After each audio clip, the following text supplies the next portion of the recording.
my channel too, but there's another big stream going. So it's no problem. There's always streams going on a Saturday. So hey everybody, this is Garage Geek, and I'm with Jeff's Caves of Cool Books, and I was hearing a little bit of feedback there. I don't know what's going on, but anyways, you're a YouTuber for me, and how did we meet?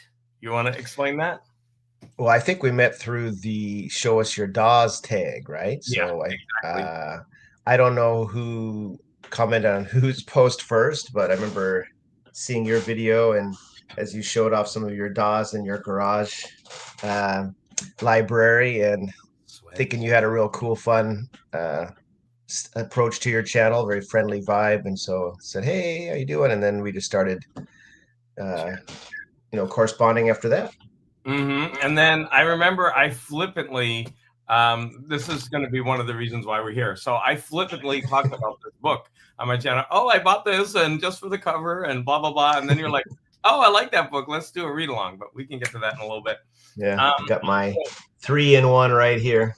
Yeah, that's a pretty cool one. I almost bought one, but I figured for the price, I wanted it to be like really pristine and get some other things from eBay. So, but I think I might go ahead and buy the set because Well, this one's not holding up, although it is quite old. I recommend getting those. If I could have them in the separate editions, I will. So I definitely will go looking for those. I do have the second one, the Closed Worlds, buried at home in my storage up above my family's home back in Washington State, where about 40% of all my books are. So next time I go home back to the States, hopefully next year, I'm going to scrounge through and try to pull it out. So, oh, that's awesome. So you got a cool T-shirt on.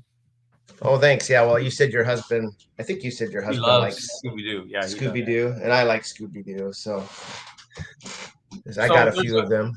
There's a couple of things that are interesting. So I found out that we're both the same age, I believe. I'm 50, I think 7 or 58. I can't remember. I'm 57. I'll be 58 next month.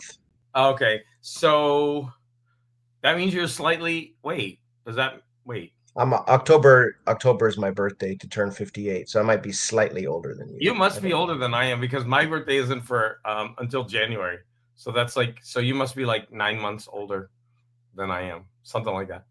Scooby Doo is my 3 months anyway. Oh, hello.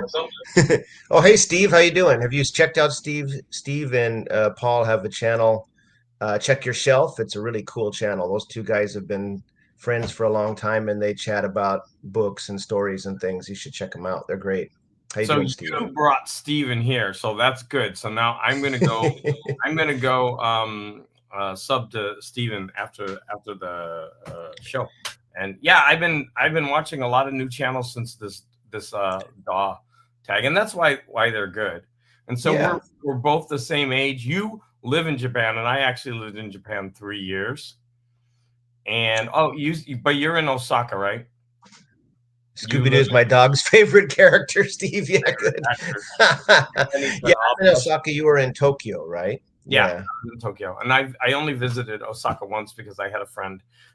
She was also teaching there, and so I went and met her. But man, this is many moons ago, like over 20 years ago. Well, I've been here for 21 years this November. No, sorry, 21 years March. So yeah, over 21 years now. So that's pretty awesome. Sadly, my Japanese is not nowhere near where it should be, despite having a Japanese wife. But her English is so good, and I'm lazy when it comes to languages, I guess. But you know, you're getting by, and So I like it over here, though, especially with all the craziness we have at the moment. So what we got here? Up and Adam. Up and Adam. Sorry, I have to make the screen bigger because because you're going like I'm like, what the hell? You're zooming in to read it. Sorry, like I said, I'm new to this streaming stuff. This is my 3rd live stream I've done. So so that's pretty cool. So we're gonna get it so that you can live stream, and maybe I'll be your first guest because we're gonna have 2 parts of this. And as I was doing this, one part of this was to pick 5 books, and I was like, oh my gosh, just getting it down to 5 was difficult. And I mean, I left so many out, and right now I have 6. So somewhere in here, I'm gonna have to eat one. Well, I think I just approached it as it's impossible to winnow it down to five. So I'll just choose five Yeah, that I have good memories of, and just at yeah. random try to I make them not all the same genre and stuff like that. So Yeah. Oh, here's another one called Geeks Love oh, that's Dog. Paul. Hey, Paul. You're Paul's bringing channel all the is people in. blowing up. Paul just gained like 400 subscribers last week, so Oh my he's gosh, doing I really thought you were well. gonna say he just gained 400 pounds. I'm like, don't say that. No, no, Oh my gosh. no. He's got a really great channel. So you'll have to go back and watch this and make Yeah, some I'm notes gonna of write him. down and go and watch. I always watch at least one video and comment, and then to get the ball rolling with new subs. So would you like to talk about Star Wolf first, or Yeah, would you like well, to talk first about? I wasn't sure if you had a chance to do any research or anything, but have you read any Edmund Hamilton before? Nope. And I didn't You do haven't? research No. because I specifically wanted to go in this blind since you know about him, so you could talk about him. So go ahead and tell us about him. Well, I don't know a lot about Edmund Hamilton, but I do know that he has a reputation from the pulps as the world wrecker. He wrote all these great old pulp stories where, about the interstellar patrol. This is That's beautiful. Crashing Suns, so which and several others. Maybe a lot of them are mostly hiding in the pulps now. And he wrote most of the Captain Future stories. If you've heard of Captain Future, that was a pulp magazine, kind of like well, not Doc Savage exactly, but like Buck kind Rogers. of a hero of space opera stuff. Anyway, and Mhm. he married in '46. He married Lee Brackett. If you've heard of Lee Brackett, I've Lee actually heard. Brackett wrote the Eric John Stark series of books, plus many other things. She's a really fine writer. And I think she has, even though apparently they didn't collaborate other than one time, I think she must have taken a look at some of his work because his character in Starwolf is a little similar to her Eric John Stark character, who was, I think, supposed to be born on Mercury, and he's really tough. He's kind of like a Tarzan of space sort of guy, real Mm, gruff and tough, and similar to the hero of Starwolf, Morgan mm, Shane. And yeah. believe it or not, speaking of Japan, I just found out, according to Wikipedia, that Starwolf was turned into a tokusatsu live action effects series in 1978 in Japan, aired on Japanese TV. So you're gonna have to hunt that down. It's probably on YouTube. Probably is, yeah. So Star Wolf is this book anyway is basically the Star Wolves are a race of, I guess, lightly furred people, thus the name Wolf, and they're kind of pirates, space pirates. They come off their heavy gravity planet Varna, and they invade and pillage basically wherever they go, and they're hated around the galaxy. And Morgan Chain is the Star Wolf of the title. Morgan Chain is and that's Chain Chane. Yeah, hi Andrea, how are you? Thanks for coming by. And so the she has an amazing channel. You definitely check her channel out too. I think So I did more, watch one already, but I'm not yeah, sure. Infinite Text, yeah. Maybe. So Morgan Shane has a falling. He's it's a heavy gravity planet. His parents were missionaries. They died, so he was raised probably a very tough upbringing on this heavy gravity planet. So he's much faster and stronger than the average human. And he has a falling out. He like kills one of his compatriots, and so all the other Star Wolves turn on him because he's not quite of Earth or of Varna, and he's racing away from them, and his ship's damaged by, I think it's what, like a passing piece of space Yeah, rock or something. And he's he hiding basically like a sorry, nebula. I think he's yeah, hiding from yeah, he's another. hiding in a nebula. Yeah, pretty good description, I think. I know the first line, it kind of took you out of the book at first when you were looking at it, but I was like, uh the it was stars are pretty trying to funny, kill but me, it got what? me to buy the book.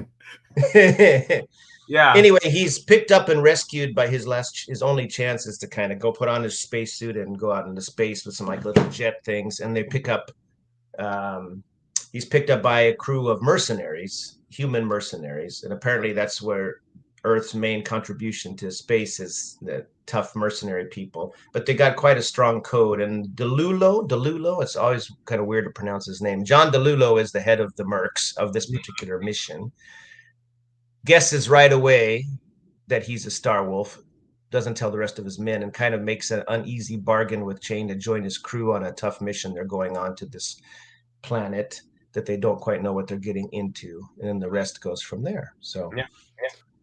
So the character was really interesting because the first time we meet him, he's in dire straits, and he's thrown into one predicament to the next, and he's some of always his own making.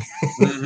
And the Delulo character uses him no matter what situation. Sometimes he puts him in those situations so that he can use them, and then if he does get into a bad situation, he uses that to further their plots. But they come to, even though they know they're using each other, they come to this like appreciation for each other, like Yeah. a mutual respect, and it was like I actually am really new to a lot of sci-fi, as you might see when we. Myself as well, really. I haven't read a huge amount in the past. And so I Space can, opera more. yeah, I can only relate this to what I know, and of course, this character seems very much like a Han Solo type character, although this is probably written way before, or maybe not way before. 67. No, it was when we were born. This book came Yeah, out. yeah, 67. you're right, and it's this kind of character, that initially I didn't think I would like him because I don't think you're supposed to. No, yeah. I don't know, but by the end you kind of grow fond of him because he's very kind of Fatalistic. but he's also cruel in many He ways, has, yeah, he has a cruel edge from his upbringing, that's for sure. Yeah. and so I Although he did. does free that little creature, remember, that he And so finds. you start to get endeared to him because even though he has this cruel outer facade from his upbringing, he's got that he has a different kind of moral code that kind of guides him through the book.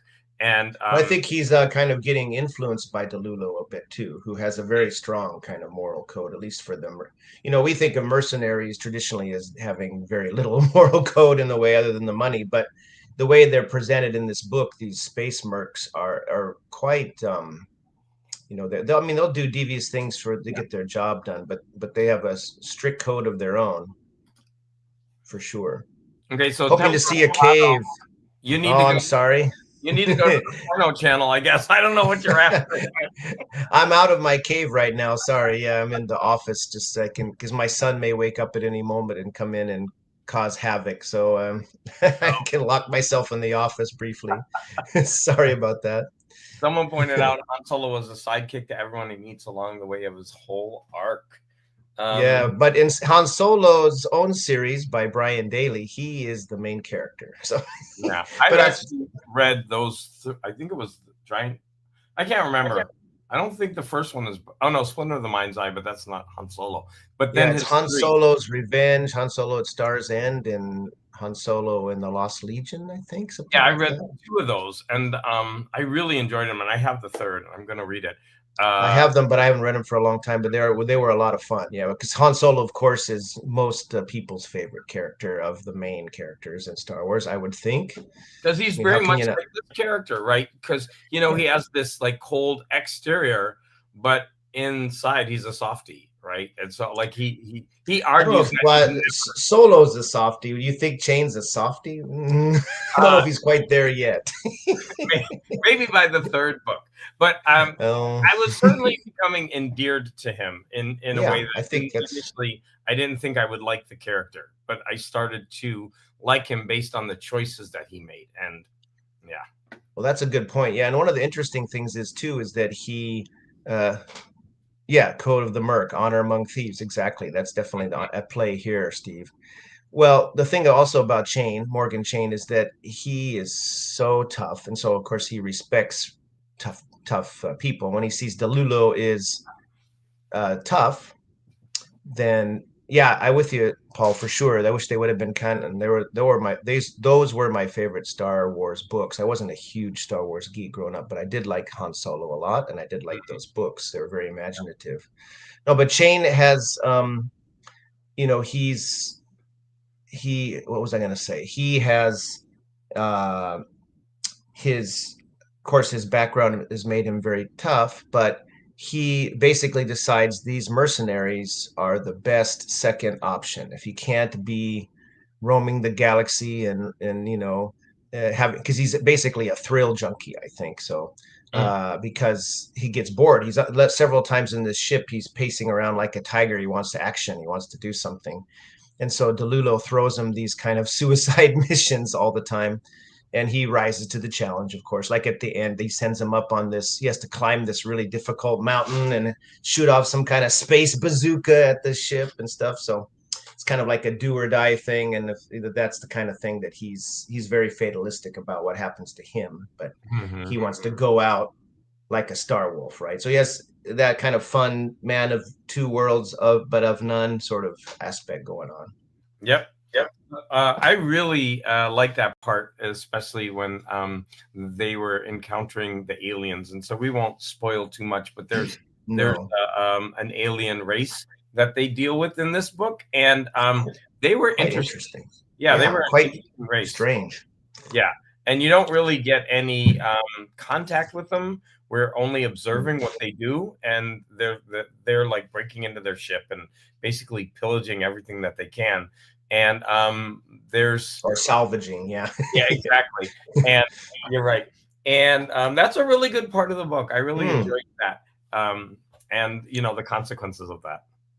Well, I think Hamilton, I'm going to ask you what you think of his prose, but I think he, by this time, and by his association of, almost 30 years at this point, married to Lee Brackett, who's probably a superior writer. She's a very good writer. In fact, Lee Brackett wrote the script for Rio Bravo, if you've ever seen that John Wayne movie, and she wrote the script for, or she co-wrote the script with William Faulkner for The Big Sleep, the Bogart movie, Wow. because she wrote these stories for the pulps, and they were so tough, that director Howard Hawks thought she was a man. She says, "Give me that guy Lee Brackett," and then when she walked in, this young, 20-something woman, and he says, "What? You're Lee Brackett? What?" So and she also wrote the first script for The Empire Strikes Back, speaking of Star Wars. But I don't think, other than some elements, she was quite elderly at that stage, I guess. Well, not elderly, actually, no. She was, now that I'm almost 60, she died when she was like 66 or something,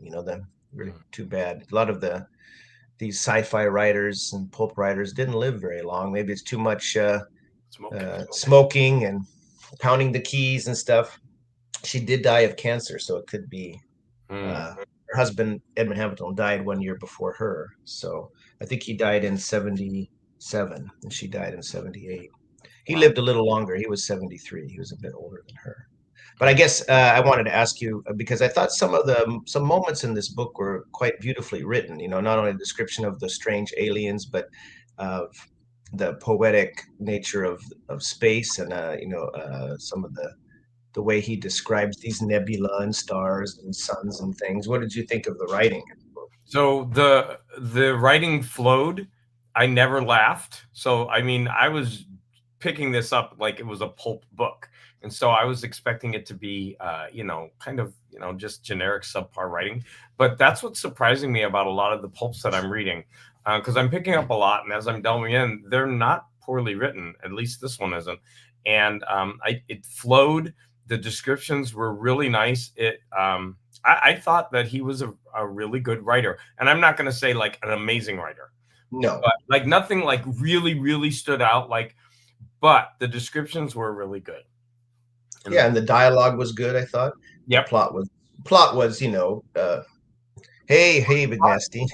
I mean, Plot was good. Yeah, there was enough back and forth in there to make it interesting. because this is supposed to be an adventure story, and so I mean, Yeah, you go in there knowing that this is going to be something that's meant to be written like fun to read, yeah. right? And it achieved that. This was a really fun book. It was never boring, right? It kept the flow kept going, and so yeah, I really think he achieved what he was supposed to, and this made me want to read the second one. I wish I had the second one.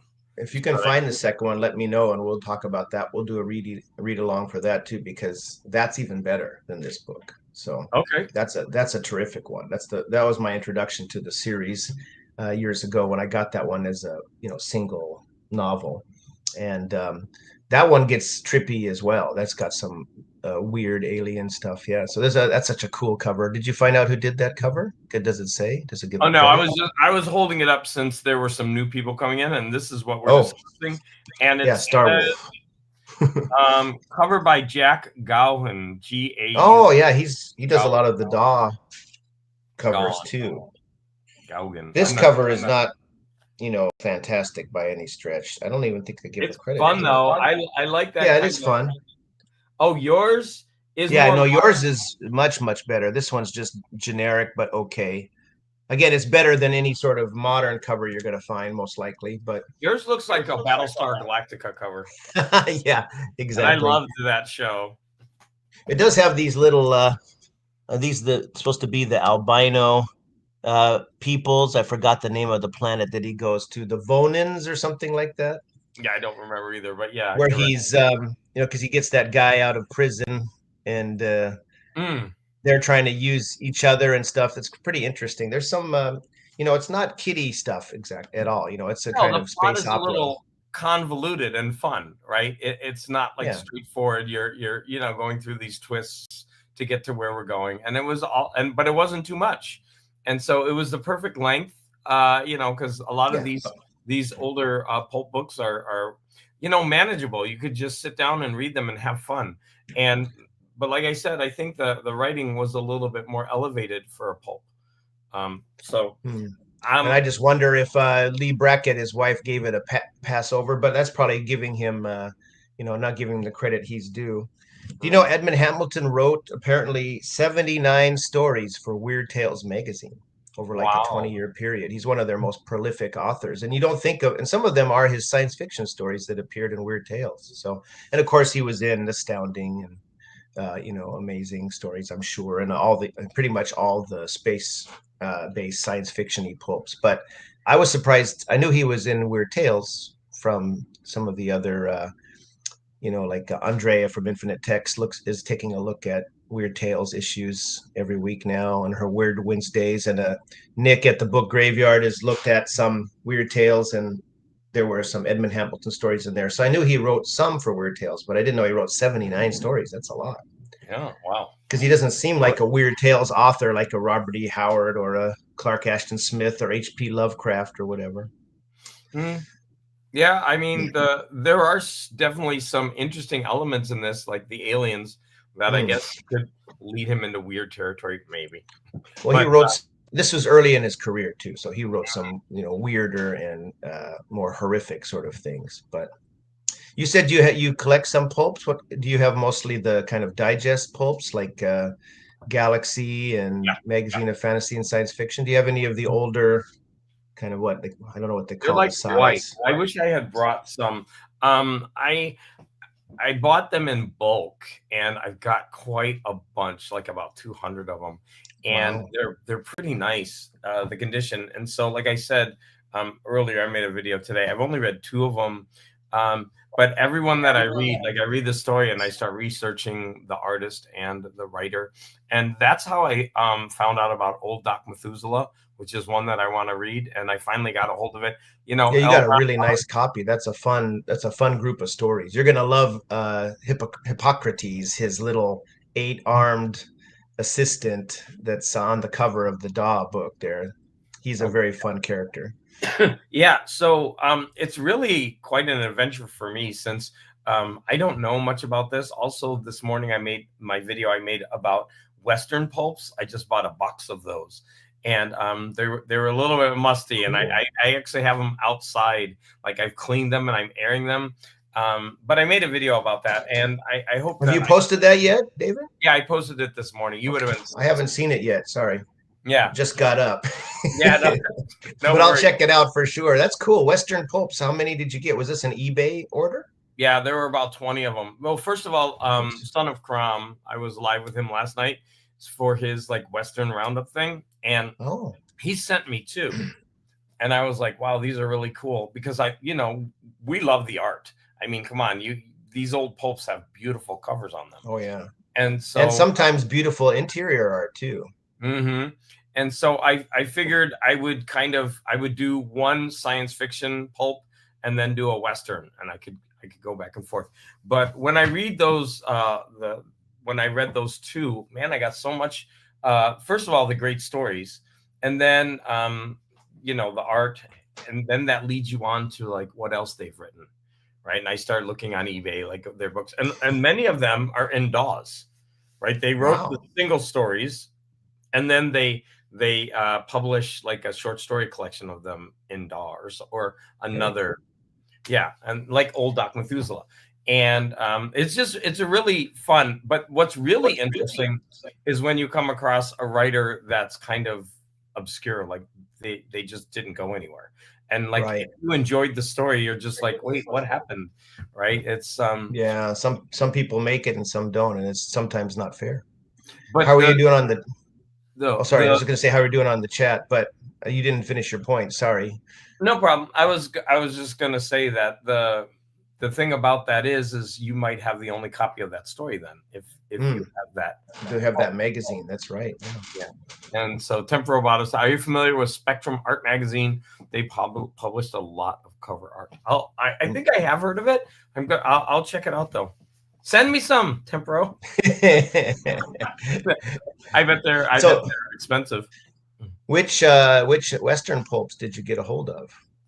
I think Oh I don't man, know very many of the they were all titles. different. They were all from the 40s. The 40s, and but Nice. they were like really like beat up. Like I mean, I had to take the cloth and like scrub them, but I don't mind. I got them so cheap. I think I paid for like 20 of them. I paid like $22, and then the Wow, shipping. I that's mean, good.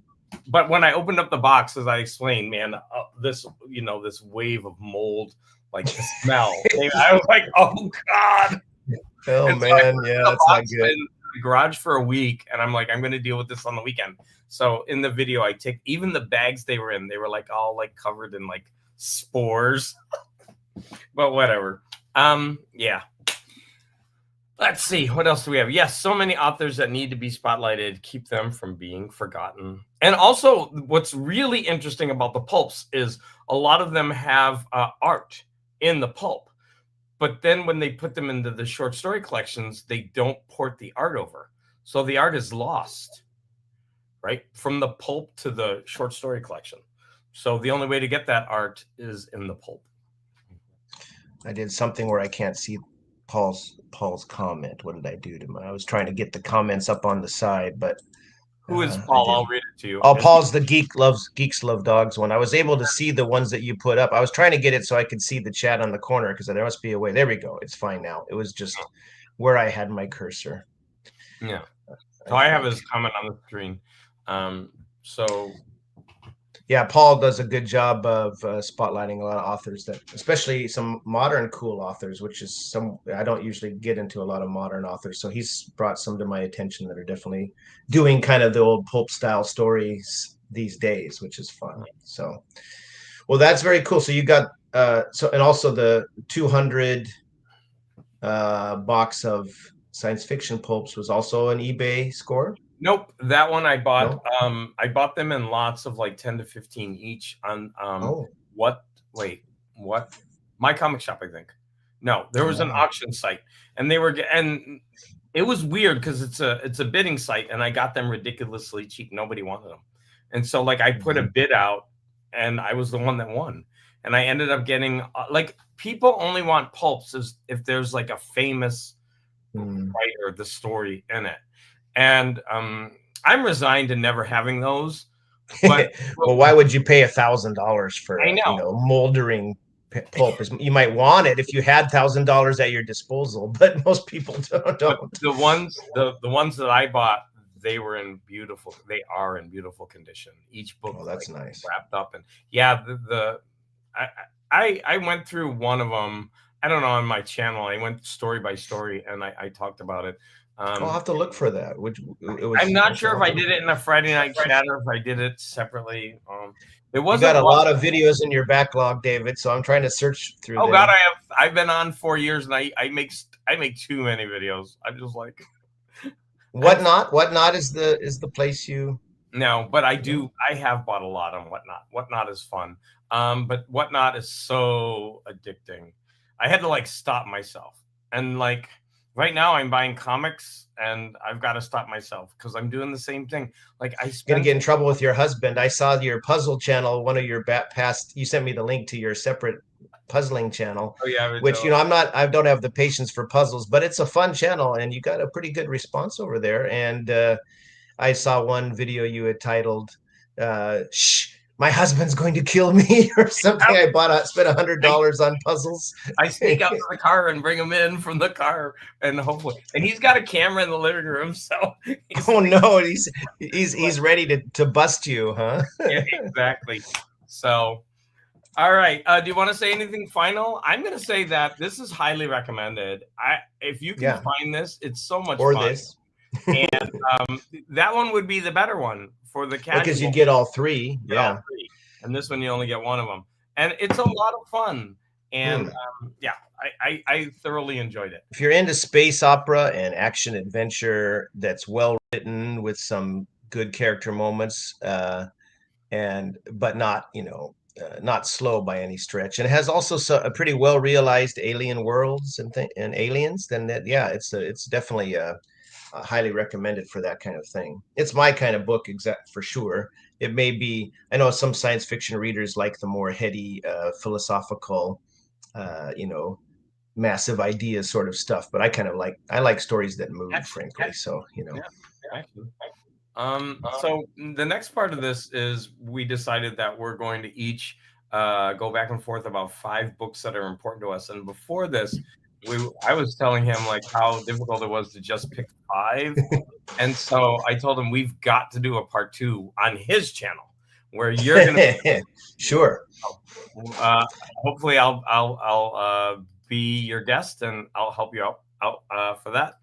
Um, so why don't you go first while I get a cough drop. Okay, yeah, no problem. All right. Well, I try to grab some things I haven't talked about too much on my channel already, but some of these will be related to some of my past videos. But one of my favorite books from a child and still today love it is this Tarzan, number 13 in the Tarzan series by Edgar Rice Burroughs. This is Tarzan at the Earth's Core, and Wow. this is a crossover novel Pellucidar? between his Pellucidar series and the Tarzan series, and it's in the middle of both series. That's what's cool about it. Of course, it's officially a Tarzan one, but it's also put into the middle of the Pellucidar series. And this one, Tarzan is approached by a team of, I guess, a German team. This was written before World War II and farther enough after World War One, where Burroughs was, he had pissed off a bunch of German readers by making them the enemies in Tarzan the Untamed, I believe. Tarzan thinks uh, the Nazis have, or not, they were the Nazis then, I guess, the Prussians, whatever they were, they had killed his wife, his mate Jane, and so he goes on a rampage, a German killing rampage, and he lost a lot of readers. But by this point, he's trying to make amends. Burroughs is, and this is prior to World War II, of course, and where Tarzan goes back to killing some Germans again. But Tarzan goes in this dirigible. They find this other route down to the Earth's core, and he gets separated, of course, and has all sorts of adventures, including being grabbed by a pterodactyl. And of course, he ain't having none of that. He's not going to be, feed or breakfast for these baby pterodactyls. So anyway, it's a very fun book. Lots of adventure and monsters and weird lizard people and ape people and all sorts of fun stuff. So that one is a personal favorite of the Tarzan series and of Edgar Rice Burroughs overall, really. So I like a lot of his stuff. So I recently bought some of the old Tarzan, not Tarzan, but Rice Burroughs pulps, and I started the Pellucidar series, and I read the first Oh. 2, and I think I didn't read the third one because I didn't have it, and so I needed to order it. And I mean that's always a bummer, right? I was into the series, and I didn't get to the third one, but I hope to pick it back up. But I knew there was a Tarzan crossover. Yeah, I think is it Tanar Pellucidar that's the third one, maybe? I Or don't.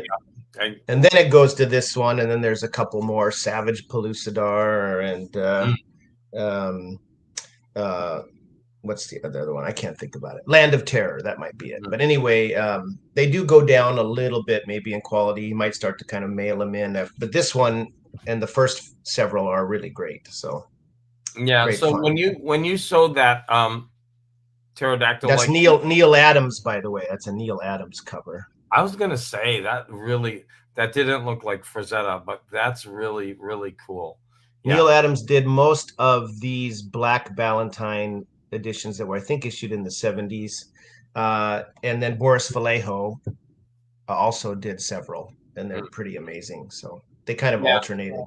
The one thing I don't like about that is how they crop the art and put the blackboard around it. I really like when the art covers the entire book. I do.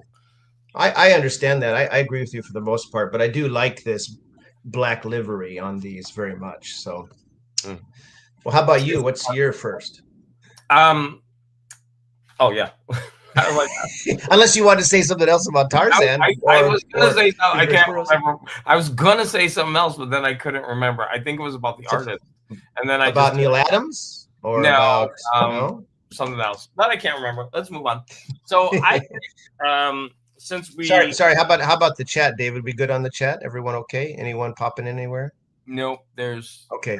a few channels I need to follow. That's hey, Steve. Yeah. So okay, thanks. Just didn't I want do you're check hanging. it. I'm sure you do. I'm always paranoid that I'm ignoring somebody because then they'll feel like they're left out or something. So So my first book is I wanted to grab a science fiction related book, and this is the Xenogenesis by Octavia Butler, and this is a trilogy. Now the first Octavia Butler book I read was Kindred, and I was kind of blown away. I loved it so much, and I've read other stuff by her, and it's always been good, but this series floored me. I found this old hardcover, and I just fell in love with it. And you might think that the art is cheesy, but I love this book so much.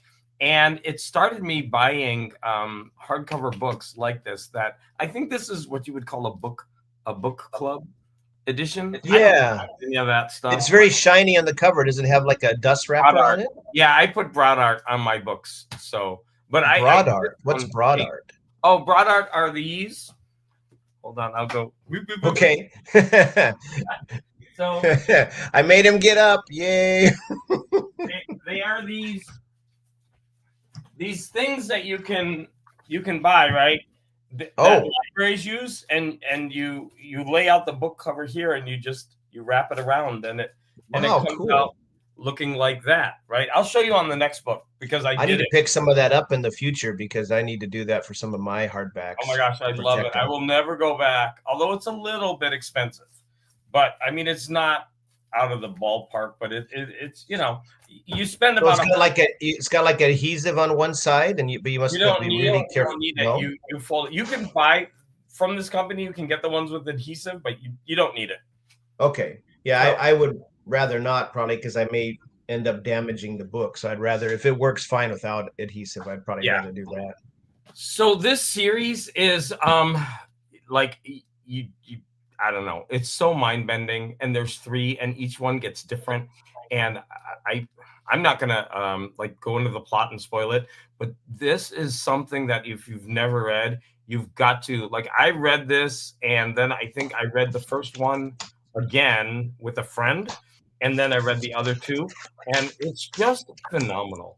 Like the ideas in this, and what they do, and what she does, and because she's a female Black writer, she comes with a totally different perspective about humanity, and it's just so good. This Xenogenesis series. I've heard a lot of good things about Octavia Butler. I've never read her though, so I should probably start with that then. You can start with Kindred. It's fast, and it's a Kindred is part of this series. No. It's like what do you say? Kitty lit, not kitty lit. Young adult, YA, young adult. Yeah. But it's still phenomenal. I loved it. So you know about that one? That's where a woman from the 70s time travels back. Goes back into the slave times or whatever. It sounds pretty harsh, pretty hard. It's pretty crazy. And she goes with her modern ideas and attitudes back then, and that's gonna get her in trouble. it's so much fun, and I thought that was a great book. This Amazing, amazing. So I'm hearing I'm hearing some kind of feedback. Hmm. All right. So you're up. Oh, okay.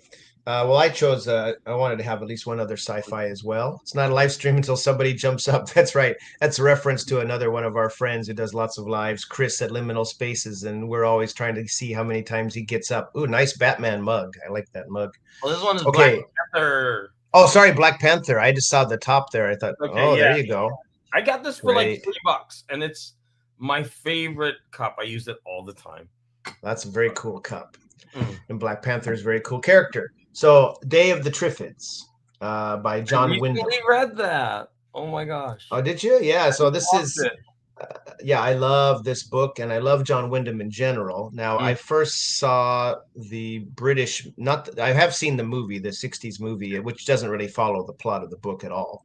But there's a 80s, early 80s BBC miniseries, 6 30-minute parts that came out. And I have the DVD of that. And because I love t old television shows and especially British ones I like a lot. And that one was excellent and it followed the story carefully and it made me want to read the book and the book is even better. So Mm. um yeah, it's about the and because it's interesting how the Triffids aren't really the problem, the main problem, right? I mean, they are a problem that, but it can be they can be contained. It's more about the collapse of civilization and how most people were blinded and so don't survive by this event. And our hero happens to have been in hospital. I think his face bandaged. I can't remember exactly, but anyway, he is not.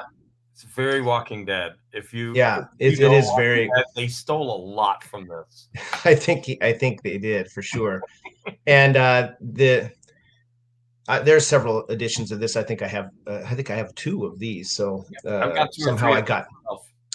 Uh, and yeah, I read this one probably about 10, 15 years ago and was really blown away by it. I really like British when British authors kind of there's a kind of quiet catastrophe, I would call it. Kind of it sounds boring, but it's not boring. It just means it's very kind of measured and realistic and not melodramatic what happens.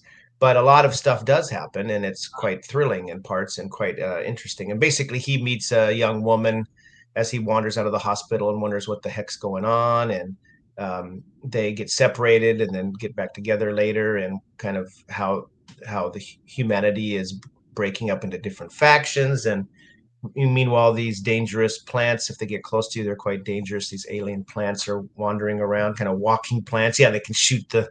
Yeah, it's Love it's very cool. And have you read any other Wyndham? He wrote like the Midwich Cuckoos that they I was made gonna the wait till you were done because and recently, Chalky and a bunch yeah, of stuff.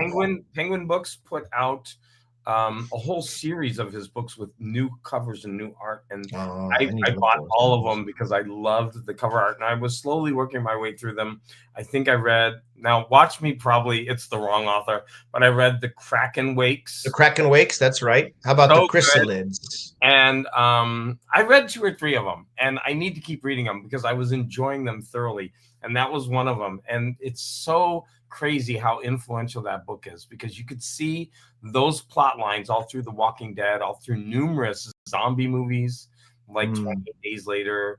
Like and especially a lot of the book is about the collapse of society and how humans treat mm, each other and how yeah. they're so quick to turn on each other and abandon each other, and that's all through The Walking Dead as well. I mean, all of these disaster, Oh what do you yeah. call that? I guess you'd call it post-apocalyptic. Yeah.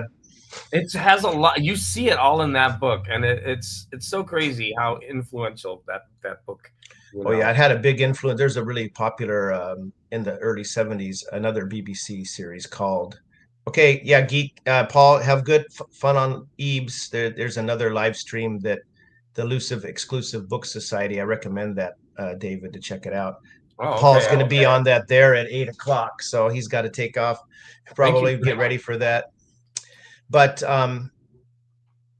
yeah, I think they're talking about the Fritz Leiber book, "A Spectre is Haunting Texas," and not to spoil anything, but I think Paul was struggling with that book. Oh, So, wow. but there's Interesting. going to be five of them. So basically, the Ebes they call it themselves for short. They're three booktubers that became friends and started streaming together regularly every 2, 3 weeks, and they have guests on, and they talk about a book. They're kind of doing like what we're doing now, Yeah. but probably a little more irreverent. So, but no, there's a series on BBC called Survivors. Have you ever heard of this series? No. And it's about there's no alien triffids or anything, but there's a plague, like a pandemic that wipes out most of humanity, and the survivors are, trying to piece together a life after that happens. And it starts with right when the event is getting bad, and then it goes from there. And that must have been heavily influenced by triffids for sure, also. So Mm-hmm. Yeah. yeah, no, Wyndham's great. Good. How about your next one, David? What do My you next got? one. So this one is more about the art. So this made me move into a new direction of my collecting. So along with this, which I've had a long time, I wanted more books like that. And this one I wanted for the cover art, although I absolutely respect the writing, and that is the illustrated. I think this book cover is so amazing. First of all, the art is gorgeous. The colors are gorgeous. And the guy is freaking sexy. I just everything about this book cover is really cool. Even he's Oh riding yeah. a bike. So awesome. And so when I was able to find this and get it into my collection, I was so happy. And of course, I respect this writer. I mean, he's amazing. But I really, really wanted this for the art. And I like the books that are this size. I don't like when the books are those bigger size books. Yeah, I got a I'll whole show you, hodgepodge of different sizes of hardbacks, and show you it's an hard to example of match one. them on the shelf. Yeah, I don't like them when they're this size. I think this is the perfect size for a book, and it's slightly bigger than a paperback. But I It's just like don't. trade paper size, right? Kind of. They're a little bit bigger than that, but yeah, A right. little I think bigger. Okay. yeah, about a half an inch bigger. Yeah, and they're perfect on a shelf. And so, anyways, Yeah, well, Bradbury is great an Brad. amazing writer. I love his collection, The Dandelion. October Country. But I hate if you haven't seen the movie, I don't want to blow it for you because Rod Steiger is definitely not got that body type. They I did a movie with Rod Steiger who's a little portly compared to that I picture. think Rod Steiger is really sexy, so I'm Okay, gonna make good. it for portly is fine for me. Although I haven't seen that movie in like since I was young, Well, I and think they can only do a handful of the stories, right? Because obviously it's a hmm, movie. So I as a kid I remember not thinking it was that great, but probably now I would appreciate it more. yeah, it might be one of those growing ones as you appreciate more as you get older. Yeah. Yeah, Yes. and yeah, Do you you have you what other Brad? Do you have more Bradbury as well I besides that do. one? Yeah, I've been buying some. I've got a whole like shelf of this type of sci-fi hardcovers, and I just bought one that's why don't I get up again and show it to you? Okay. It's this is the one I most recently got, and it's in a little bit poor condition. But the thing is, once you put them in the broad art, they look better. And this is a writer that I've been wanting to read. Her name is Oh, Doris Doris. Pasertia. Yeah, I've I heard a haven't read lot it about yet. her recently. And Me I don't either. know if this was left in the sun or something, but this doesn't look like it was in the sun. It's just weird how there's like this blue line down the side, Huh. but this part is not. It looks like it's now, from my perspective, it looks like it's almost deliberate, but you think it's not supposed to be, right? It's just I fading. don't know. It's just weird. And this has, I love it, the wraparound Oh, art. very cool. Yeah, and like the art is horrible. Like, look at that guy's neck. So It's like weird. a Hardy Boys cover, but not as good. But it's such a fun book that when I saw it, I wanted to own it. I love these old sci-fi books like this, and you can get them so cheap. I've And heard Pasertia is a good writer. She has there's several DAWs with her, and don't have any Pasertia, but so she's kind of getting I'm rediscovered recently. yeah, I want to read that soon. When did So you pick that one up? Is that a recent acquisition? I bought that one. I bought it. I was on a Whatnot stream, and they were showing it, and it was like $2, so I grabbed it. A whatnot stream. So you like watch it. It's like a live auction or something, and you Yeah. just So you go in, and it's an app, and they have rooms, and so you enter the room, and then each room has a different theme and seller, and you know, you schedule when you're going to sell, and so you go into the room, and then they show things, and depending on the person, you have 10 seconds to up to a minute to bid on it, whether you want it, and people just, you know, but the Sounds thing like a about it, feeding frenzy. it can be. When there's something that's really, really popular, yeah, the price goes way up. For example, when I go on the DAW ones, if a Philip K. Dick goes up, like, you know, people just start going crazy about it, and so I don't even try But for the. maybe some of the lesser well-known ones, no one's really jockeying for them, right? So you're able to Yeah, snag some of those. it really depends on the writer. You know what I mean? Like some, like Sure. Michael Moorcock one, if it's Elric, Gone. yeah, Yeah. they go up, and I actually really want those. Oh, Um, the Elric Dawes, yeah. yeah, I only have a couple of them, and so You I, should join in on the read along. Tim at Secret Fire Books and Chris at Liminal Spaces and Jim at News from the Gelding. They're doing this read one of the first six Elric books every month.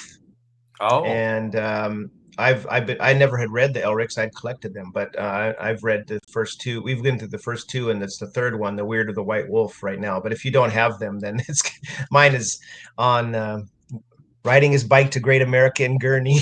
hmm, Must be about Ray Bradbury, right? yeah. Yeah.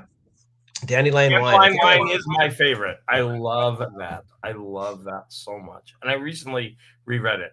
So, Dandelion wine is just a I beautiful. really like Bradbury. But I kind of prefer it when he's a little less Walt Whitman out enjoying the pastoral thing and more. He has his teeth bared, ready to, get Mm, some of his nastier stories. Like The Velt is really a good one. So, maybe but I'm the former. that's all I like right. to play Room for both. Yeah, I like that too. But the dandelions. All right. I have Dandelion Wine. I need to read it more of it for Oh sure. God, it's so beautiful. So Have you beautiful. read Is the October Country? Since we're coming up on Halloween, I'm imagining you're a Halloween fan. Is So that one of the sequels to, because I read, no, no, it's like a kid's book, I think. I think I read it last year, but The Halloween Tree. Did I get it right? The Halloween the Tree. Halloween tree. I read one of those last year, and I And can't he remember. also wrote Something Wicked This Way Comes, which That one is I read. Yeah, that yeah. one I read. I like Dandelion Wine better than that one by Hmm. far. But that's just me. Well, sorry, you want to say anything more about the Precertia book? Oh no, that wasn't part of that. I just Oh, ran. sorry. So there's no. The second one was Uh, the Ray Bradbury, right? The yeah, illustrated just one. saying that. I just think when I saw this, I wanted it. Look how beautiful it is. It's Yeah, beautiful. it's gorgeous. Yeah, I've I seen mean, the paperback with that cover on it. yeah, I and I haven't don't seen the have it. hardback. I've been looking for like a pristine. I want it's this some. I don't normally care about the condition of books, but some of them I just want them looking beautiful, and this is one that I want because I Some of just those recent DAWs you got are really pristine, and that I've been that lucky. Starwolf book you paperback is in really good shape too. Yeah, So I've been lucky because there's a seller on Whatnot that they only sell them in really nice condition. So like when they go out, they have their sources, I guess, to get them. yeah, yeah. Most of the when I go back to Washington State, where I'm from, in kind of southwestern Washington State, there's some good used bookstores, but they're not always the books are not always in the greatest condition. So, uh, and some booktubers seem to find these really good copies for $1 or $2, and I can never really find them for that price. But okay, next book. And I saw one of your older videos that you went to some. I was watching one when you had a real bushy beard out here. You Mhm. went to some kind of vintage paperback show and you bought a bunch of Doc Savages. I happen to love Doc Savage, so I I think I have don't have about eight. enough. I want them, and I see them on your video. In your video, they're all lined up behind you, and I'm like, that mother. I have 81 of them, but I need to get some more. But there's 181 but then towards the end, they were put, the ones you think you said in your video were more expensive because they are a little more rare. As they went on, they were less, they were shorter. So they were putting three, four, five in one volume, one omnibus. And those are harder to find. I don't have any of those. And also, I think they Send me become the more. numbers of the ones you need because I buy lots, and I can save you the ones that I get doubles of. Yeah. Oh, well, that would be nice. Yeah, I think I have almost all of the first. I don't have probably from anywhere near as up many. to I only have 30, like 30, 39. But yeah, this one is probably my favorite, although there are a bunch of them. This is the Phantom City. This one is one of the rare ones because Bantam did weird ordering where they released ones kind of that weren't in actual publication order. And I 20. Oh, think you listed the ones you got in publication order, which was good. But this one is actually, this is, I think, actually number 10. So this one is accurate. And this got this great James Bama art on the front, and beautiful. with Steve Holland as the model that he used. And this one is one of, not all of them. Quite often they have almost a Scooby Doo aspect, I guess, where there's something that seems supernatural or weird, but it turns out to be a device that the bad guys are using.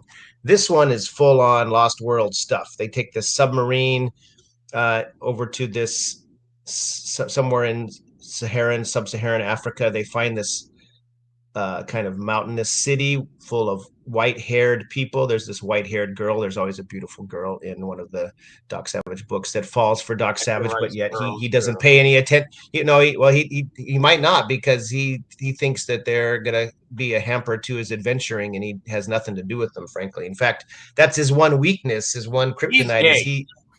he doesn't know how to act around women.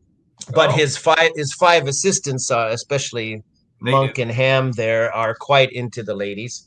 So, but this one is great because there's these giant ape people that are terrorizing the white haired human people, and so there's fights with bad guys, and there's this is where Monk, one of his assistants, gets his pet pig habeas corpus he finds in some Moroccan market and saves him, and becomes one of the companions later on. Just a great pulp romp. I mean, it's just hell bent for leather all the way through. It's an excellent book, and it's not the first Doc Savage book I read, but it's probably my favorite. And the Wow. earlier ones are the better ones. So if you get, like you said, you were focusing on the earlier ones, that's a good idea. They are really good, and they're really fun to read in these Bantam editions. I know they put them I out need in the Nostalgia Merchant, two pulps in one, and those are nice, but mm.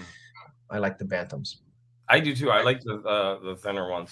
Okay, so for my next one, I'm totally changing gears. I have a I have a Christmas book, and so Oh, this is a story. I think it's the greatest piece of literature I've ever read. I read it every single year, and I always carve out time on Christmas Day where I just sit and I read it. It's a 20-minute read. It's amazing, and this is A Christmas Memory by Truman Capote. Um, oh, this I have multiple editions of this, but the reason I love this, it's dirty, it's scuffed up, but the reason I love this is because that picture is referenced in the story, and this is is a that his mom? His no, grandma? Who is it? this is grandma. No, she's a cousin, and so this story is about her. She is mentally handicapped, and they're both basically the same mental age. And he's growing up with her, and as he's growing up, he's realizing that she's going to have to stay behind, and he moves on. Mm, This is a tribute to her. that's This tough. is yeah, this thing moves me like every time I read it. It's so emotionally And it's touching. set around Christmas? It's got something to do with Christmas? Uh, yes, because the whole story is at Christmas time they would make Christmas cakes. What do you call those things? Fruit cakes. And so Fruitcakes. they go around the whole area and they gather all the ingredients that are necessary for fruit cakes. And even they go and they chop down a Christmas tree, and it's all about making the fruitcakes and getting the supplies for them, and then sending them off to the people that they've met along the way. This thing is And what's phenomenal. the title again? A Christmas Memory by A Truman. Christmas Memory. I'll look for that. So she's like Christmas Memory just dropped. Yeah, new tradition. That sounds great. I've read a little bit of Capote Stunning. back in college, but so she was what, about like a 6, 8, 10-year old age level mentally? Yeah. So she was probably around his age, and especially like she confuses him with someone that she knew in her youth, like maybe a brother or something. And Did she like was she always that way, or had some accident yeah, happen to I her? believe. Or Well, I okay, believe okay, that's how she was. Mm. I'll look And for that. Thank you. Yeah, this is stunning. And like I said, I do have other editions of this, but because of the photo Mm, on the front, and that's pretty evocative. Yeah. yeah, and so Capote was a kind of, odd fellow himself in some very ways. strange. He had this little squeaky, weird voice. He was such a celebrity for a while there in the 60s, I think, with In Cold Blood. And doesn't he Mhm. appear in Breakfast at Tiffany's somewhere? I think because I I know he don't wrote know. it. I thought he had a He wrote it, but I thought he had a little cameo. Anyway, but I haven't heard of this one. That one sounds very poignant. Yeah, yeah. thanks for that. So Europe. That was what our Okay, third or fourth. I can't that was remember. our third. So here comes the fourth one. As anyone who watches my channel might see, I'm a big classic mystery fan, and this is one of my favorites, Murder on Safari by Elspeth Huxley. Oh, It's look at pretty. that beautiful book. Now I have Gorgeous. there's she wrote three mysteries. Now, do you know? Have you ever read The Flame Trees of Tika? Thika? Yes, I loved that book. Yeah, it's amazing. And The Spotted Lizard, I think, is the I didn't sequel. read that one. This is the same woman. So she wrote three mysteries about this Superintendent Vatchel. I guess he's like a maybe a Dutch or Boer guy originally, but he's the detective. And this is the best of the three. There's Murder at Governor's House, and the last one is the African Poison Murderers. And this is the middle one. And all three are very good, but this is by far the best. And because it's set on a safari, and ever since I was a little kid, I dreamed about being, going on safari and being in Africa and all that stuff. And she's very because she grew up in Africa for a large chunk of her childhood and went back later, so she knows the area so well and the tribal people and the wildlife, and she describes it so well, as you know from reading Flame Trees of Tika. It's an amazing book. And so this is great. Yeah. So there's You can't. there's That one can't be better than Flame Trees, is it? no, no, So that but one. Okay. no, but it's very good as a mystery, right? So, and it's beautifully written. And of course, Flame Trees. That's a serious. Oh, it's not serious, but it's a memoir, and it's gorgeously written, and Mhm. one of the best books I've read. But this is very, very good for a I'm gonna mystery. find that one, especially that hardcover. It looks beautiful. Yeah, it's a Viking novel of mystery and suspense. So Viking, uh, and I think the other one I have might be a different Oh, company that put out the paperback, because they also put them out in paperback, and they have similar covers. So you could usually I found this one pretty cheap online back when I got it a few years back, but that's um, beautiful. yeah, thrift books. I still haven't got rid of that sticker, but anyway, yeah, it's a really good if you like murder mysteries in the classic style. It's got interesting characters. It was written quite a while ago. I think it was probably from the 30s. She wrote it when she was pretty young. Probably wrote Tika a little later, so she maybe matured as a writer. But when was this? 1938 was when it was first written. So it's a Wow. good classic murder mystery. It's got some interesting characters and some, murder by lion, if you can imagine that. So kind of the way it's set up. So it's very good. I recommend that one. There's a lot. There's I think it's a lion scene in Flame Trees, right? Oh yeah, yeah, where they go out to catch the rogue because to it kill the killed rogue or lion. maimed someone or it mauled Yeah, or killed. So and there's a there lot of are these. stuff that she doesn't know as a child that's going on, but there's Yeah, someone yeah, that is having an affair with another person's wife or whatever, and there's yeah. all that going on. But yeah, no, her writing in Flame Trees is just out of this world beautiful. When Yeah, it's really I good. got the Penguin edition, I just started reading it. I was like, "What? My goodness! You find so many treasures in penguins, like you Oh do." yeah, yeah, for sure. Oh my gosh! Okay, Your video this morning about your penguins. Well, you did it yesterday. That it would have video been was. it was last it was yeah, I put it up yesterday, yeah, but I was so jealous, but I don't collect those just because I'm not going down the rabbit hole of that. But no. wow, you got some beautiful books. Well, yeah, I figured I'm not gonna, the guy that I got those from, Jules Bird. I'm not sure if you're familiar with his channel, but he's got, thousands of them, and I could never. I'm not interested in getting all of them, but there are some orange ones I'd like, and I just, I've never really collected one kind of publisher. I just in the past that looks interesting. Oh, that looks interesting. But now that I'm on BookTube and watching a lot of other booktubers and seeing the ones who are kind of focusing on, penguins Makes or FOMO. classic Valentine or whatever, or Dawes. It makes But us buy more, more, more. yeah, that's the problem. Yeah, It's but really I did. This is a smaller grouping. These Cerise Travel and Adventure, and they're really cool. You can read beautiful. these old and usually written at a pretty high level because they were Mhm. written over 100 years ago or 80 years ago or whatever, and stories of real adventure in some cases. I'm sure some of them are not going to be that interesting, but I've started one now that I got from there called the Flight of the Firecrest, and it's just a short one that which is probably part of its appeal. It was Yep. short, but this French guy, young French guy who buys this small sailboat, and he sails from Cannes, France, through the Straits of Gibraltar, across the Atlantic to New York by himself, and he's just telling the story of it. Crazy. Just crazy Isn't that stuff. Yeah. crazy? He starts the book talking, reading his pieces from And his he diary of. expected to live? Like, Yeah, he's talking. He was in the middle of a hurricane, and he was the wind was so bad it was ripping holes in his sails, and he said everything in the entire boat was water. He goes on then to talk about all the books. He has 200 books lined on each side of his berth in this ship, and he's saying I like Jack London and I like this. And he needed anyway, an it's iPad. yeah, he would have probably really liked an iPad or a Kindle then. But yeah, so yeah, those are pretty cool. So I'm going to get a few more of those, but not. I'm never going to go down that full I rabbit would like hole. to get the Steinbecks in those. Yeah, I Maybe. think they must have put out quite a few. Yeah, I would like to collect those. All right. What's My your fourth? Yeah, yeah, your okay. fourth. You're like, hurry the hell up. It's already been an hour, right? Are you okay with time? We I'm can end fine. as you I'm fine. Yeah, yeah.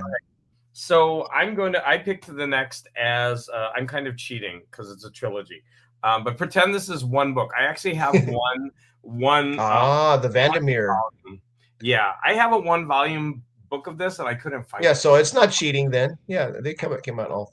So I've this seen the movie adaptation of Annihilation, but I've not read the rest. So it's very, very, very good. I watched it again recently and it held up. But it's I went to weird. I went to the movie having read the book, and of course I was disappointed because it's not like the book. But then I watched it again and just wanted to base it on its own merit, and I loved it. It's a beautiful movie, but this is weird fiction. And I've read other of his books and they're just not as good, but man, these books are good. They transport you into this like weird world that is just crazy. And so each book is different. It just does a different thing. Most people don't like the second and they hate the third, but I loved all of them. They're quite a bit thicker, the second and third, than that first They one. are. Maybe that's Oh wait, part this of is the the first one. This is the first one, right. Annihilation, and then the other ones get Like twice as thick. Yeah. yeah, and most people don't like it because of that. They But they change perspective, right? They change character totally, perspective. and they focus on a different aspect of this weird world. This thing just transports you. It's just so strange, but I think you have to allow it to do it. Like you have to allow Just let it yourself, wash over you, kind of.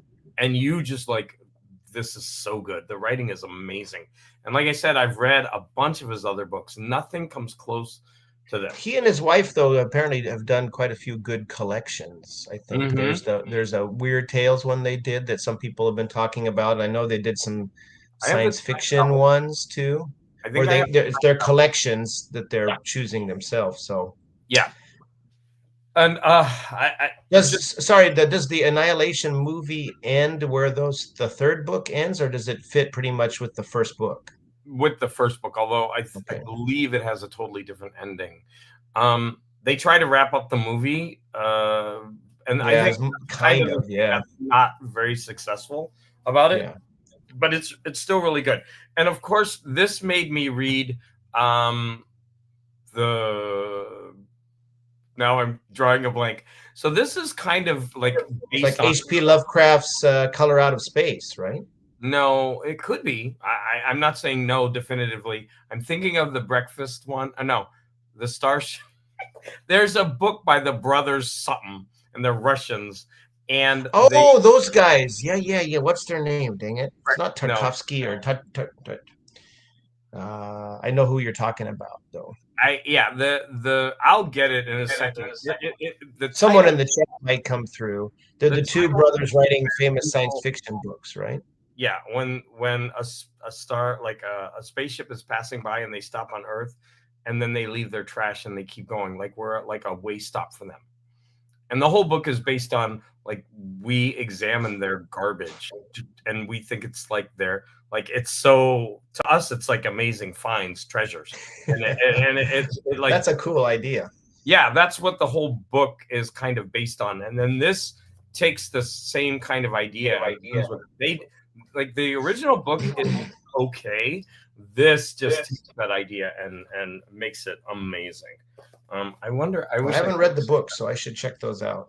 Oh wow, Vandermeer. so good. All right, your turn. Okay, last one. No, I haven't been able to get into the other writer. This is a pretty well-known writer, considered sometimes a rival of Stephen King in some ways, but this book blew me away. This is Boy's Life by Robert R. McCammon. I read Swan Um, when I was yeah, younger. I heard people talk about Swan Song, and I haven't read Swan Song. I need to try it. This is amazing. This is set in the 50s, I think, or maybe early 60s. So it's got some of that Stephen King Stranger Things vibes, I guess.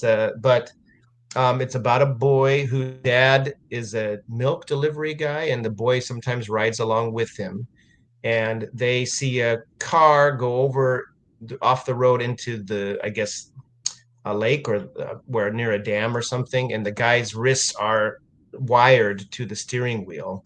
Mm. And the dad dives in and tries to save the guy, but can't, and is kind of traumatized after that a bit. And the boy ends up having all sorts of adventures. It's partially episodic. There's a dinosaur that's loose at some stage, maybe a river monster, voodoo, ghost of a dog. It's all about growing up, and he's got these three friends. I believe three, maybe four, and it's a chunker. It's like 500 and some pages, but it's great and it's Mm. beautifully written and captures the era really well. And ha, uh, goes the boy ends up kind of in an inadvertent way solving the mystery of who in this small town murdered this guy in the car and why and all that stuff. So it builds to a really fierce climax, and it's got a real uh, love for the father and son relationship as well. It's just a really well done book. So if you like Swan Song at all, I highly recommend this one. It's got one I of read those. Swan Song in high school, and I always remembered it. It was so good. And I was on a Stephen King kick, and that I because I liked him, I picked up Swan Song, and I loved it. And I haven't read anything else by him, so that would be a Well, good what's one. interesting about McCammon is he wrote Swan Song and Boy's Life and a few others, and they did pretty well. And then he kind of disappeared for like a decade or something. He stopped writing, and then he's since come back and he's written like 7 books in this kind of period historical kind of horror mystery series with this recurring character. And I haven't read those, but they have quite a few followers, it seems like. So I don't know why he kind of just took a break there for a while, but Oh. I guess that happens to some writers. But yeah, I haven't checked out many of his other things. I'll try to check out Swan Song. It's probably a very different book than this. This is more gentle in ways. It's definitely got lots of horror in it, but it's also got fantasy and lots of imagination and you know real kind of coming of age. I guess I mean it's set in kind of like one idyllic summer in the late 50s Like or middle 50s Dandelion or something. Wine. Yeah. But that is okay. Thanks, Steve. Really appreciate you coming by. Thanks a bunch. And so I Um, read my last yeah, book. yeah, yeah. Um, Your last book. I cheated again. Oh, Well, look you're at running the I'm stream, like, so you have that right. it's like I Oh, gotta pick this up. So this is the girl with the dragon tattoo, yeah. and I went popular because I think this is one of those popular books that I think just is amazing. So the girl with the I dragon read the first tattoo, one. It's great. Yeah. all three of them, they get better and better. And I here is my I Those are splurged. beautiful additions. Yeah, Wow. I splurged because I loved Are those this. Folio Society? No, Knopf. I can't afford Oh, Folio Society. I mean, I could, but no, it's just they're expensive. But those yeah, are beautiful, though.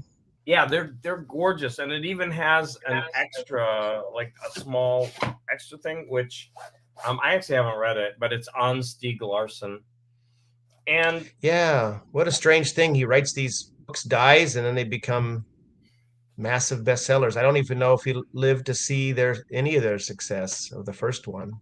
yeah, I don't. and then the I read, I think, either one or two of the follow up books, and I didn't like them, but Oh, by the other writer. His name. I need to give the rest of them because maybe he'll grow into it. But I think this character of Elizabeth Salander is one of the greatest creations of a character.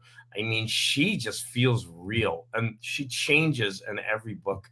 And even the other character, the male character, he's Yeah, really well fleshed out too. yeah. And No, I like him a lot too. it's an amazing series of books. And they made a one movie series, and then they made an American. They made the Swedish Yeah. movies with Numi Rapace. Yep. I think that's how you pronounce her name. And those I've seen those, and those were good, especially the first one.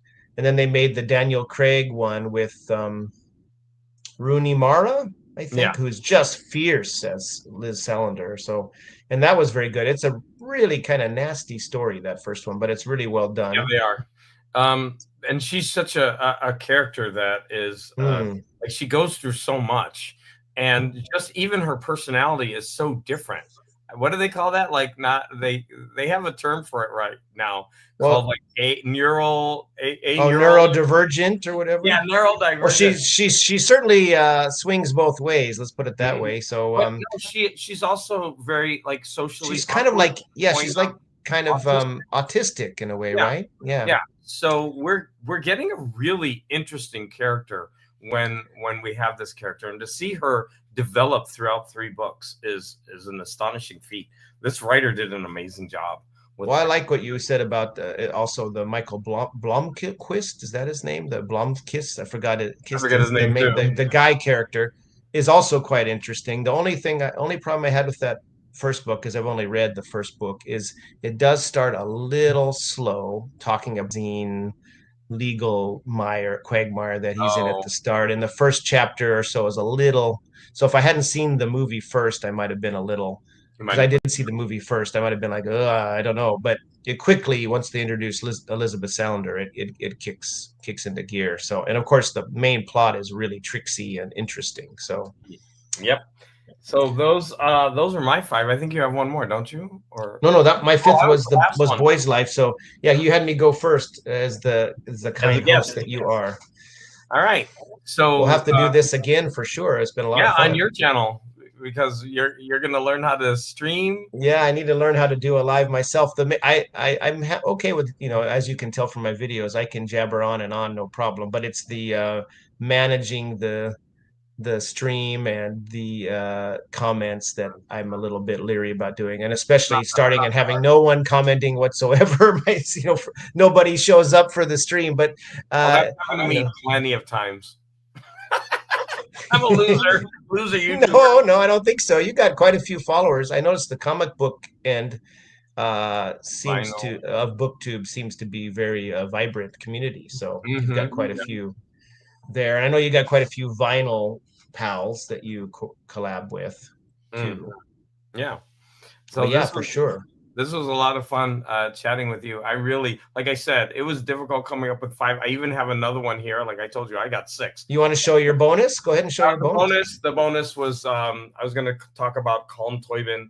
Um, Well, I I don't know love him. this writer. He's a writer from Ireland, and he wrote Brooklyn, which was made into a movie. And Ah, right. Okay, I do um, know that from the this one film. is really accessible, but this is the more superior book, and this character is actually in this book. The reason I wanted to show these is I got both of them signed. He came to a bookstore here in Pasadena, and Wow. yeah, we were able. My husband and I were both able to see him, and he actually signed it to both of us. So, Oh, like, nice. you know David how and you write it Francisco. here, and then that's what they do, right? Because they got a long line. Oh, So I see that. Yeah, so you want what they want you want them to say, or yeah, who you want them to and then address to, right? he did it. But he was great. a great presenter, and he's also gay, which of course, I mean, that's neither here nor there really, but I'm endeared to him because he's a gay writer. But he doesn't always deal with gay topics. And then this is the same book. He seems to be interested in female characters in period settings, looks like. He actually has a lot of books where he has male characters, and a lot of his books are about the gay experience. And so these were where they weren't, and they just went more mainstream. And so he had a lot of success with this. And this one is really accessible. Like the writing is much easier, but it's so good. Like this is an amazing book. I read this before the movie, and the movie's amazing. This book is amazing, but you can see his powers as a writer when you read something like Nora Webster. And you're saying it's a bit more difficult as far as the prose, or is it more like James Joycean sort of? Not that level. It's just you know when there's a book like, for example, Starwolf. That's it's very accessible. Yes, it's accessible. You can read it. You have fun. Whereas and that would be like this. He wrote more like a Steinbeck. Maybe you need to kind of work a little harder. Way more literary, and you can see his powers as a writer. And I think he's able to do both. Like he's written a biography about Dickens, I think, but it was in a novel form. Oh wow! Okay. Yeah, he's a really interesting writer. So sorry, I did 6 and you only did 5. That's okay, no problem. If I was to do a 6th one, I could bring one of the ones I showed you here. I do recommend, if you track these down, the Lee Brackett. She wrote these pulp, earlier pulps or science fiction mags, these Eric John Stark kind of novelettes, and then she came back to them in the 60s and wrote a trilogy. The Ginger Star, The Hounds of Skaith. And since you're a dog lover, I know you have dogs, you'll like this part where Stark goes to this planet looking for an Earthman friend who's went missing on a kind of negotiation mission, and he meets this band of these kind of wolves, these kind of alien wolves, and he becomes their pack leader, and they go around with them and the stuff. So those are real fun. Again, she's a great prose stylist herself, but they're definitely pulp adventure types, but written in the 60s as well. I'll look for those, especially I'm trying to get more of the Del Rey. That I love that. Oh, yeah. Style. And I don't have many. These are Berkeley, but yeah, Del Rey's are great. Yeah. No, Del Rey Valentine. Look in the corner, 2 of them had it and one didn't. So I was like, that would bug me because one of them. Sorry, only the first one does. Yeah, see, it has the sure, I saw it on the other one. This is Ballantine books. They're all Ballantine, but this one has the Del Rey has a very similar one. This one doesn't have, but it has the Ballantine logo here. One doesn't have it. What does the other one have? It's got that circle. You're right. This one just has a circle saying first time in print. That's what it. Oh yeah, so I was wrong. So I think it was by the third one, maybe they had some kind of different logo change. But yeah, I like that Ballantine logo a lot, and the Del Rey logo too. There's. Are they similar? They must be. I'm the wrong person to ask. Sorry, I'm sure someone would know, but I don't want to jump up. They look similar to me, but I haven't examined them closely because I know they have those Ballantine best of. If you've seen those, like the best of John W. Campbell and the best of a bunch of science fiction writers, including the best of Lee Brackett, and they have that Ballantine swirl up in there. So Del Rey may be a little different. I don't know, but some of them said Del Rey Ballantine. I think Del Rey sometimes even has a little like griffin in a circle. So I'm kind of learning about this stuff because before, like I said, I didn't really pay attention to publishers much. I mean, I knew the Bantams, like the Doc Savage Bantams. I could tell those right away, and the Daws, of course. Anyway, well, yeah, we'll have to do this again, man. That was a lot of fun, and we'll set something up again for my channel. So I'm going to say goodbye to everybody. I'll go ahead and end it. Stick around for a couple minutes. I will go ahead and thank you for everybody. Thanks for people who showed up. Thank you very much, and thank you, David. It was fun. All right.